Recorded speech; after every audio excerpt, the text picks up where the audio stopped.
जय हिंद दोस्तों। Store classes में आपका स्वागत है। आशा करते हैं आप लोग अच्छे होंगे और जो है मन से पढ़ते होंगे। देखिए, हम लोगों का जो आज का चैप्टर का नाम है वो है जेनेटिक्स, जिसे हिंदी में कहते हैं अनुवांशिकी। ठीक, देखिए जेनेटिक्स क्या होता है या फिर अनुवांशिकी क्या होता है। जेनेटिक्स का मतलब होता है कि जो माता पिता होते हैं, ठीक है, माता पिता के गुणों को पीढ़ी दर पीढ़ी अगली संतानों में जाने की प्रोसेस को ही जेनेटिक्स कहते हैं। ठीक, जैसे मान लीजिए सपोज दैट आपके मम्मी का कोई कैरेक्टर उठा लीजिए, ठीक, कोई भी कैरेक्टर ले लीजिए और आप अपने पिताजी का भी कोई कैरेक्टर ले लीजिए। ठीक, अब उन दोनों का कैरेक्टर अगर आपके अंदर कुछ आया है, ठीक, कोई भी लक्षण आया हो, मतलब चेहरे की बनावट हो जाए या फिर नाक की बनावट हो जाए, आँख की बनावट हो जाए, कुछ भी बनावट हो जाए, तो उसी को ही जेनेटिक्स कहते हैं। ठीक, जेनेटिक्स ये जो है जेनेटिकली, मतलब जेनेटिकली चेंजेस होते हैं। जो बच्चा पेट में रहता है, उसके बाद बर्थ होता है, जन्म होता है, उसके अंदर जो जो कैरेक्टर मम्मी पापा के मिलते हैं उसे ही जेनेटिक्स कहते हैं। ठीक, देखिए जेनेटिक्स के अंदर हम जो है दो प्रकार से स्टडी करते हैं।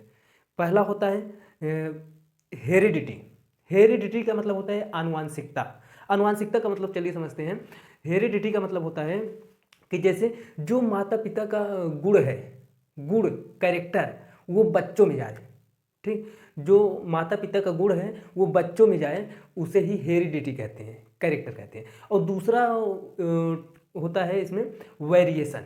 ठीक, वेरिएशन का मतलब होता है विभिन्नताएं। विभिन्नताएं का मतलब होता है ये एक प्रकार का डिसऑर्डर कह सकते हैं, डिसऑर्डर। ठीक, डिसऑर्डर का मतलब क्या होता है, वेरिएशन का मतलब क्या होता है। देखिए, वेरिएशन का मतलब होता है जो कैरेक्टर होते हैं माता पिता के बच्चों में ना जाए, उससे कुछ अलग हो जाए, ठीक, कुछ यूनिक हो जाए, अलग हो जाए, तो उसे ही वेरिएशन कहते हैं, विभिन्नताएं कहते हैं। ठीक, इतना क्लियर आप। और देखिए, जो जेनेटिक्स होता है, जेनेटिक्स को हम परिभाषित करने के लिए क्या बोल सकते हैं, परिभाषित करने के लिए ये बोल सकते हैं study of heredity and variation is called genetics. मतलब जो आनुवांशिकी होता है, आनुवांशिकी के अंदर हम क्या पढ़ते हैं, ठीक, जो आनुवंशिकी होता है उसके अंदर हम जो है हेरिडिटी और वेरिएशन के बारे में पढ़ते हैं। अर्थात कह सकते हैं आनुवंशिकता और विभिन्नताएं के बारे में पढ़ना ही आनुवंशिकी विज्ञान कहलाता है। ठीक, किसके किसके बारे में पढ़ना, आनुवंशिकता और वेरिएशन या फिर विभिन्नताएं के बारे में पढ़ना। ठीक, और देखिए जो ये जेनेटिक्स टर्म है, जेनेटिक्स टर्म कौन दिया था, जेनेटिक्स टर्म बैट्समैन, बैट्समैन एक वैज्ञानिक थे। ठीक, उन्होंने दिया था। और फादर ऑफ जेनेटिक्स किसे कहा जाता है, father of genetics Gregor John Mendel ji को कहा जाता है। क्योंकि ग्रेगर जॉन मेंडल जी इन्होंने एक गार्डन पी जानते हैं, मटर का पौधा, गार्डन पी का मतलब होता है कि आप कहीं पर भी उसे देख लेंगे, किसी भी गार्डन में आप देख सकते हैं। ठीक, उस पर इन्होंने एक्सपेरिमेंट किया था। क्योंकि वो इसलिए पौधा लिए थे कि उसका जीवन काल बहुत छोटा होता है। ठीक, उसका जीवन काल 3 महीने का होता है, 3 मंथ का होता है, इसलिए उसके ऊपर एक्सपेरिमेंट किया। क्योंकि अगर उसके ऊपर एक्सपेरिमेंट करेंगे तो रिजल्ट जल्दी आ जाएगा, 3 ही महीने के अंदर आ जाएगा। अगर मान लीजिए सपोज दैट ह्यूमन पे जा करके स्टडी करते हैं, ह्यूमन पे एक्सपेरिमेंट करते या फिर स्टडी करते जेनेटिक्स के, ह्यूमन का जीवन काल तो बहुत ज़्यादा दिन होता है। ठीक, ह्यूमन जो होता है मिनिमम नहीं तो 15-16 साल उसे लगता है बच्चा पैदा करने में, मतलब मेच्योर होने में। ठीक, वो 15-16 साल तक इंतजार करते हैं। ठीक, किसी एक पर्सन को चुनते हैं, 15-16 साल तक इंतजार करते हैं, फिर उसके बाद उस पर्सन के अंदर क्या आ गया क्या नहीं, फिर उसके बाद दोबारा करते पता लगा 30-35 साल बीत गया। तो जो है मेंडल टपक जाते हैं और जो है एक्सपेरिमेंट कभी कंप्लीट नहीं होता। इसीलिए इन्होंने गार्डन पी को चुना। गार्डन पी जो है कई वेराइटी की आती हैं, मतलब कई सारे प्रकार के पौधे होते हैं, इसलिए उस पर जो है रिसर्च करना बहुत आसान था, उसका लाइफ टाइम भी बहुत कम था। ठीक, तो देखिए फिर उसके बाद फादर ऑफ जेनेटिक्स किसे कहा जाता है, ग्रेगर जॉन मेंडल जी को। लेकिन मॉडर्न फादर ऑफ जेनेटिक्स, इस समय हम लोग जो जेनेटिक्स पढ़ते हैं उसे किसे बोला जाता है, मार्गन।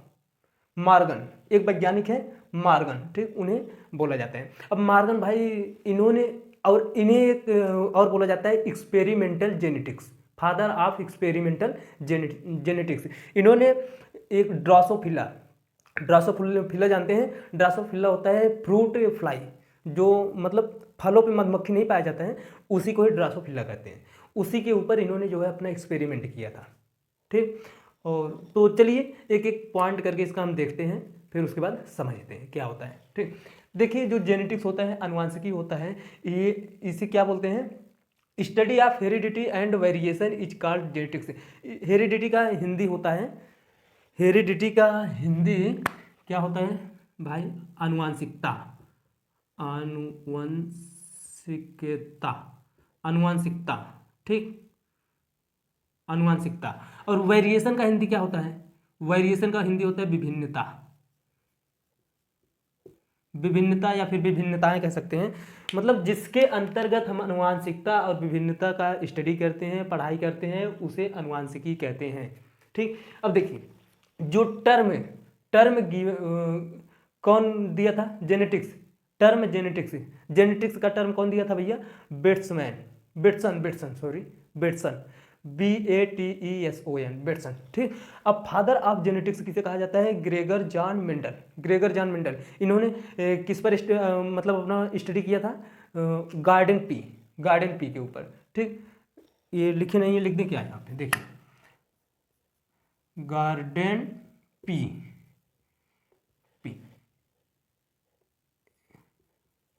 गार्डन मटर, ठीक, बागवानी मटर बोलते हैं, सॉरी, गार्डन को बाग बोलते हैं ना, बागवानी, बागवानी मटर के ऊपर किया था एक्सपेरिमेंट, ठीक।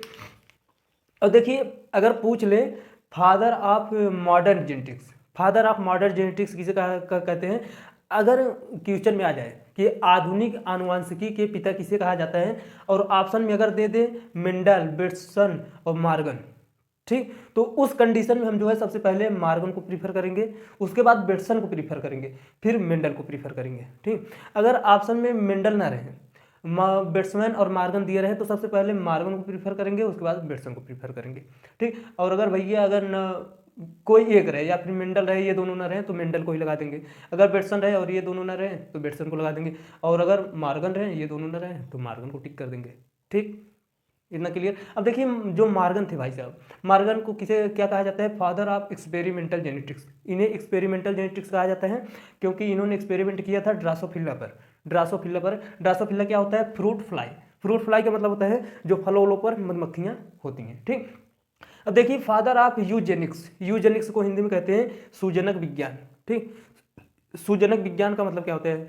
सुजनक विज्ञान का मतलब होता है कि जो ये वेरिएशन होता है जेनेटिक्स, जेनेटिक्स के अंदर जो वेरिएशन होता है, विभिन्नताएं होती हैं, उस वो विभिन्नताएं को पता लगाकर उनमें सुधार किया जाता है, ठीक।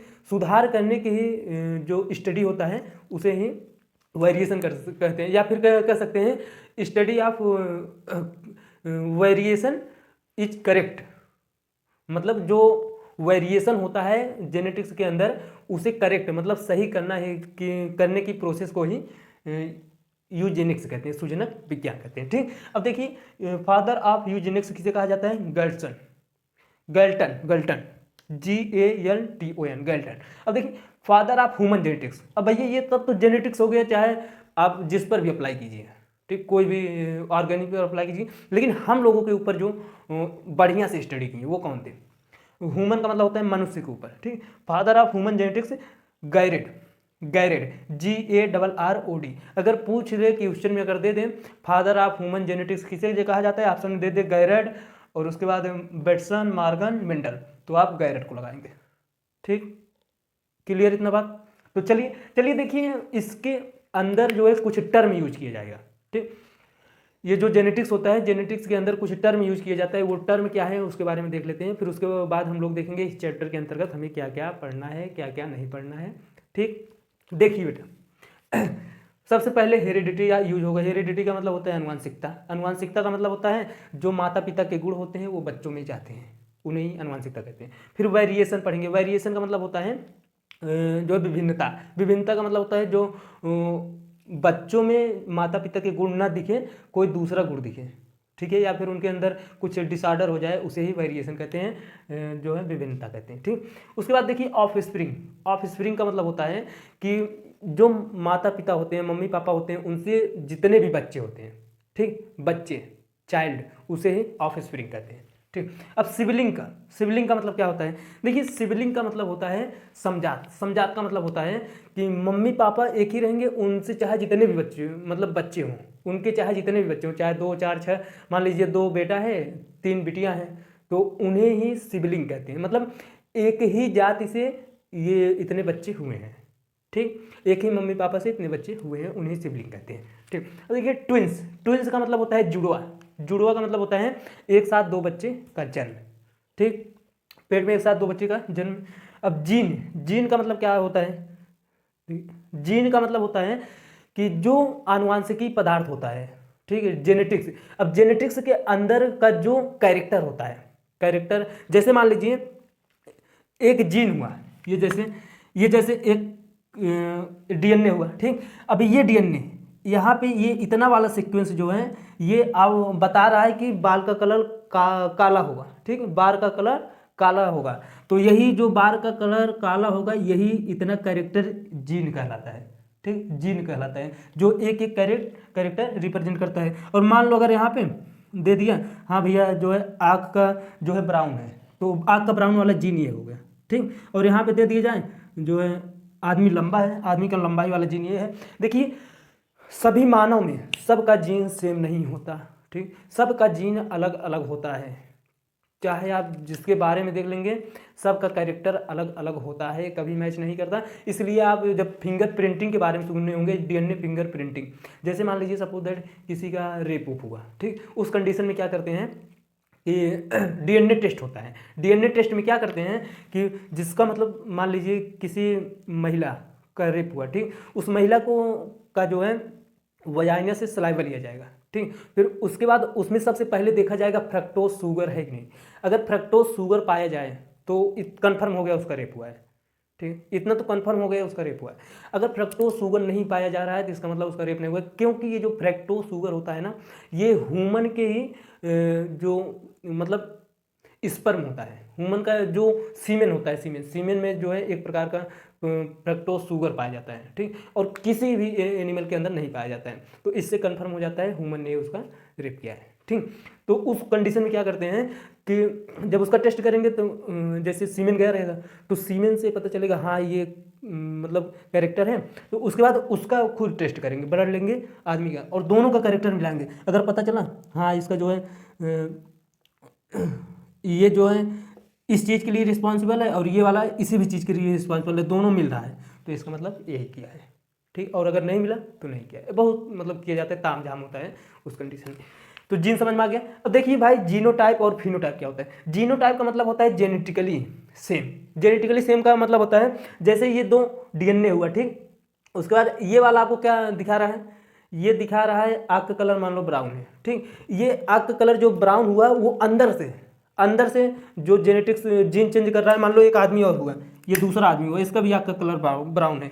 अब दोनों का आँख का कलर ब्राउन है तो ये जो अंदर से ब्राउन है इसे ही जेनेटिकली बोलते हैं। और भाई सामने से आप देख रहे हो हाँ ये जो है आँख का कलर ब्राउन है, उसे ही फिनोटाइप कहते हैं। फिनोटाइप का मतलब फिजिकली आप देख सकते हैं कि इसके अंदर ये कैरेक्टर दिखा, ठीक, इतना क्लियर। अब फैक्टर का मतलब क्या होता है कि जो गुण होता है, ठीक, जो जीन होता है या फिर गुण होता है उसे ही एक पीढ़ी से दूसरी पीढ़ी में ले जाना, ठीक, किसका काम, उसे ही फैक्टर कहते हैं। फैक्टर का काम होता है एक पीढ़ी से दूसरी पीढ़ी तक पहुंचाना, ठीक। और देखिए होमोजाइगस का मतलब क्या होता है। होमोजाइगस का मतलब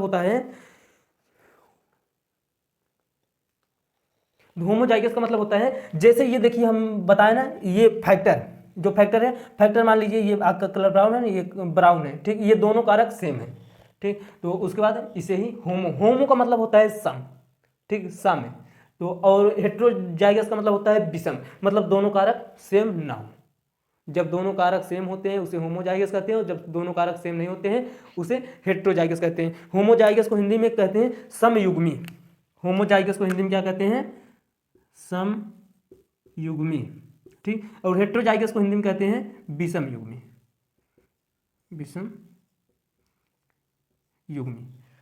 ठीक, इतना क्लियर। तो देखिए अब हम जो है जेनेटिक्स के ये जो आपका ये वीडियो है बेसिक नॉलेज के ऊपर है, ठीक, बेसिक नॉलेज के ऊपर है।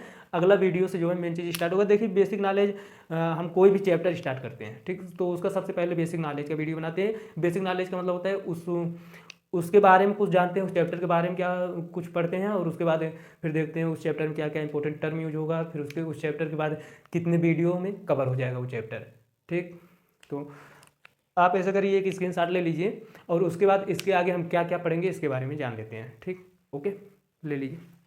तो चलिए आगे देख लेते हैं। देखिए इस चैप्टर में हम लोग देखेंगे सबसे पहले, ये बेसिक नॉलेज का वीडियो देख चुके हैं, ये जो है बेसिक नॉलेज, ये जो भी वीडियो बन रहा है बेसिक नॉलेज का है, सामान्य स्टडी, सामान्य जानकारी या फिर स्टडी जो भी कहे, सामान्य ज्ञान भी कह सकते हैं।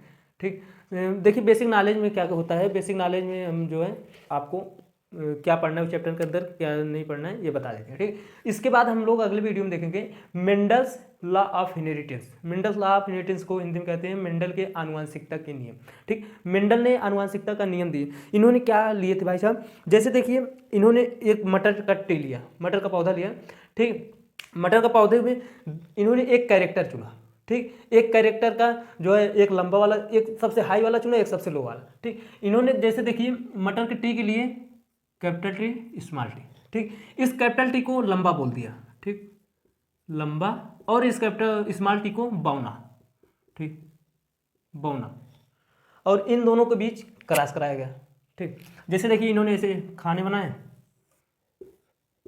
ठीक, इधर capital T small T, capital T small T, capital T small T, capital T small T. ये कैपिटल टी स्मॉल टी लिए ना, एक मिनट सॉरी रॉन्ग हो गए, capital T small T, capital T small T. ठीक, फिर इन दोनों के बीच क्रॉस कराएगा। देखिए capital T capital T, capital T capital T, capital T small T, जब इन दोनों के बीच क्रॉस होगा कैपिटल टी स्मॉल टी, फिर इन दोनों क्रॉस होगा capital T small T, capital T small T, फिर इन दोनों के capital small T small T, small T small T. अब इस कंडीशन में देखें कि भैया एक शुद्ध लंबा बन रहा है, एक शुद्ध लंबा बोल बन रहा है और एक शुद्ध बौना बन रहा है। लेकिन ये जो दो बन रहे हैं, ठीक, ये तो दोनों लंबा भी हैं और जो है बौने भी हैं, मतलब बीच वाले बन रहे हैं। जैसे आदमी में नहीं देखते हैं कि कोई होता है 7 फीट का चला जाता है, ठीक, कोई होता है 4 ही फीट का रह जाता है, लेकिन जो मेन वाले होते हैं जिसे रेंडमली माना जाता है 5 फीट, 5 फीट 5.5 फीट ऐसे माना जाता है। ठीक, तो ऐसे इन्होंने भी किया। तो देखिए इसका जो जीनोटाइप रेशियो हुआ, जीनोटाइप, इसका जीनोटाइप, जीनोटाइप में हर चीज देखा जाएगा। देखिए जीनोटाइप में कैपिटल टी कितना है, 1 है, और उसके बाद कैपिटल टी स्मॉल टी कितना है, 2 है, 1 2 2 है। ठीक, और स्मॉल टी कितना है, 1 है। अर्थात हम कह सकते हैं ये शुद्ध बौना है। ठीक है, और ये शुद्ध लंबा है, ये शुद्ध बौना है। ठीक, और ये अशुद्ध लंबा है और ये भी अशुद्ध लंबा है। ठीक, मतलब बीच वाला। अब इसका रेशियो अगर देखेंगे तो इसका जो रेशियो होगा 1:2:1। ठीक, ये आप, ठीक, अब इसका फिनोटाइप क्या होगा, फिनोटाइप का मतलब होता है, ये जीनोटाइप ये फिनोटाइप। फिनोटाइप का मतलब होता है कि इसमें सामान देखिए फिनोटाइप ये भी लंबा है लेकिन ये भी लंबा ही है। ठीक, इसे भाई ऐसा तो थोड़ी है कि अगर मान लीजिए कोई 5 फीट, अब हम इतने बड़े हैं और हमारे इतने बड़े कोई आ जाए तो उसे थोड़ी ना आप कह देंगे कि नाटा है, नाटा नहीं कहेंगे ना। तो उसे वो बोल सकते हैं कि हाँ भाई वो भी लंबा है लेकिन आपसे थोड़ा कम लंबा है, ये बोल सकते हैं ना। तो इसीलिए इसे भी लंबा ही बोला जाता है और इसे बौना। तो देखिए कैपिटल टी वाला कितना है, कैपिटल टी वाला कितना है, 1 2, अर्थात इसमें कैपिटल टी नहीं लिखेंगे, इसमें सिर्फ लंबा लिखेंगे। लंबा कितना है, 1 2 3, और बौना कितना है, बौना 1। तो इसका जो रेशियो बनेगा 3:1। ठीक, ये मोनो हाइब्रिड क्रॉस के लिए है, मोनो हाइब्रिड। ठीक, इसे तो हम डिटेल में आगे क्लास देखेंगे, बस यही इन्होंने दिया था, इसके अंदर कुछ भी। और अगर आप देखेंगे जो जीन होता है, देखिए जीन इसमें भी सेम ही दिख रहा है अंदर से। ठीक, अंदर से सेम है लेकिन इसमें अलग है। ठीक, बस यही है। तो इसे हम अगले वीडियो में बढ़िया समझेंगे। उसके बाद इनमें जो है मोनो हाइब्रिड क्रॉस देखेंगे, मेंडल का जो आनुवंशिकता का नियम है, मोनो हाइब्रिड क्रॉस देखेंगे। फिर उसके बाद डाई हाइब्रिड क्रॉस देखेंगे। डाई हाइब्रिड क्रॉस में क्या होता है कि इन्होंने 2 कैरेक्टर ले लेते हैं। ठीक, 2 कैरेक्टर में जैसे कैपिटल टी स्मॉल टी, फिर उसके बाद कैपिटल आर स्मॉल आर। ठीक, फिर इन दोनों के बीच क्रॉस करा के देखते हैं क्या होता है। ऐसे बहुत सारे कैरेक्टर लेते हैं। देखिए इन्होंने जो है टोटल 7 प्रकार कैरेक्टर लिए हैं। सात में भी एक हाई एक लो, फिर एक हाई एक लो, मतलब 7 का दूना दूनी 14, ठीक। जैसे मान लीजिए एक कैरेक्टर लिए लंबा, तो उसका सबसे लो वाला क्या होगा, बौना, ठीक। तो ऐसे करके 7 कैरेक्टर लिए और उसी का मल्टीप्लाई 14, टोटल 14 प्रकार के कैरेक्टर लिए थे, ठीक। जो मेंडल भाई साहब थे, इन्होंने टोटल 14 प्रकार का कैरेक्टर लिए थे। जो ये पी था, पी में कितना कैरेक्टर लिए, 7। अब 7 का सब का दुगुना लिए 2, 14, तो इसलिए टोटल 14 प्रकार का कैरेक्टर लिए थे, ठीक। तो एक एक करके हम लोग समझेंगे क्या था शुद्ध लंबा, शुद्ध बौना, शुद्ध पीला, शुद्ध नीला, हरा, ग्रीन, ये सब कुछ समझेंगे अगले वीडियो से, ठीक। तो monohybrid cross, dihybrid cross, फिर उसके बाद अगले वीडियो हम लोग देखेंगे। देखिए जो ये मेंडल्स लॉ ऑफ इनहेरिटेंस में और मोनो हाइब्रिड क्रॉस, ये दोनों एक वीडियो में हो जाएगा, ठीक। ये डाई हाइब्रिड क्रॉस एक थोड़ा लंबा चैप्टर है, ये दूसरे वीडियो में बनेगा, ठीक। फिर मेंडल्स लॉ, मेंडल्स लॉ में हम लोग देखेंगे लॉ ऑफ डोमिनेंस, डोमिनेंस का क्या नियम क्या होता है, लॉ ऑफ सेग्रेशन, सेग्रेशन का नियम क्या होता है, लॉ ऑफ इंडिपेंडेंट, इंडिपेंडेंट जिसे हिंदी में कहते हैं स्वतंत्र अभ्युवन, स्वतंत्र अभ्युवन का नियम क्या होता है, ठीक। ये एक वीडियो में देखेंगे। फिर उसके बाद sex determination in human, human में सेक्स डिटर्मिनेशन देखेंगे कि कौन सा गुण जाएगा पिताजी का बेटा होगा, कौन सा गुण जाएगा बेटी होगा, ये सब जानेंगे, ठीक। फिर उसके बाद लास्ट में देखेंगे वेरिएशन, वेरिएशन में क्या होता है, वेरिएशन के कारण, ये वेरिएशन किस किस कारण से होता है, ठीक। फिर उसके बाद वेरिएशन के प्रकार देखेंगे, वेरिएशन टोटल 2 प्रकार के होते हैं, उसके बारे में जानेंगे कौन कौन सा। फिर उसके बाद सोर्स ऑफ जेनेटिक वेरिएशन, मतलब ये जेनेटिक स्रोत ऑफ, जेनेटिक वेरिएशन का स्रोत कहाँ से होता है, सोर्स कहाँ से है, ठीक। इसके बारे में जानेंगे। आपका टोटल एक वीडियो ये बन चुका, 2, 3, 4, 5, 6, टोटल 6 वीडियो में ये चैप्टर कंप्लीट होने वाला है, ठीक। तो ज़्यादा नहीं है, ये जो बेसिक नॉलेज का वीडियो थोड़ा लंबा हो गया होगा, क्योंकि हम टारगेट बना के चलते हैं कि 15 मिनट के अंदर हो जाए, लेकिन हमको लग रहा है ये थोड़ा ज़्यादा होगा, 18-20 मिनट का हो जा रहा है। तो चलिए आप एक स्क्रीनशॉट लीजिए, पहले हो गया। तो चलिए ये वीडियो यहीं पे स्टॉप करते हैं। हम अगले वीडियो में जानेंगे कि जो है मेंडल्स लॉ ऑफ इनहेरिटेंस, फिर उसके बाद मोनोहाइब्रिड क्रॉस क्या होता है उसके बारे में जानेंगे। यही है मोनोहाइब्रिड क्रॉस, यही है, इसके बारे में बढ़िया से डिटेल में जानेंगे, ठीक। तो चलिए ये वीडियो यहीं पे स्टॉप करते हैं। आपको ये वीडियो कैसा लगा हमें कमेंट करके जरूर बताइएगा, और अगर मन में कोई डाउट हो या फिर क्वेश्चन हो तो कमेंट बॉक्स में जाकर के पूछ सकते हैं। चलिए हमारी आपकी मुलाकात होगी अगली वीडियो में। जय हिंद, धन्यवाद दोस्तों, मन से पढ़ते रहिए।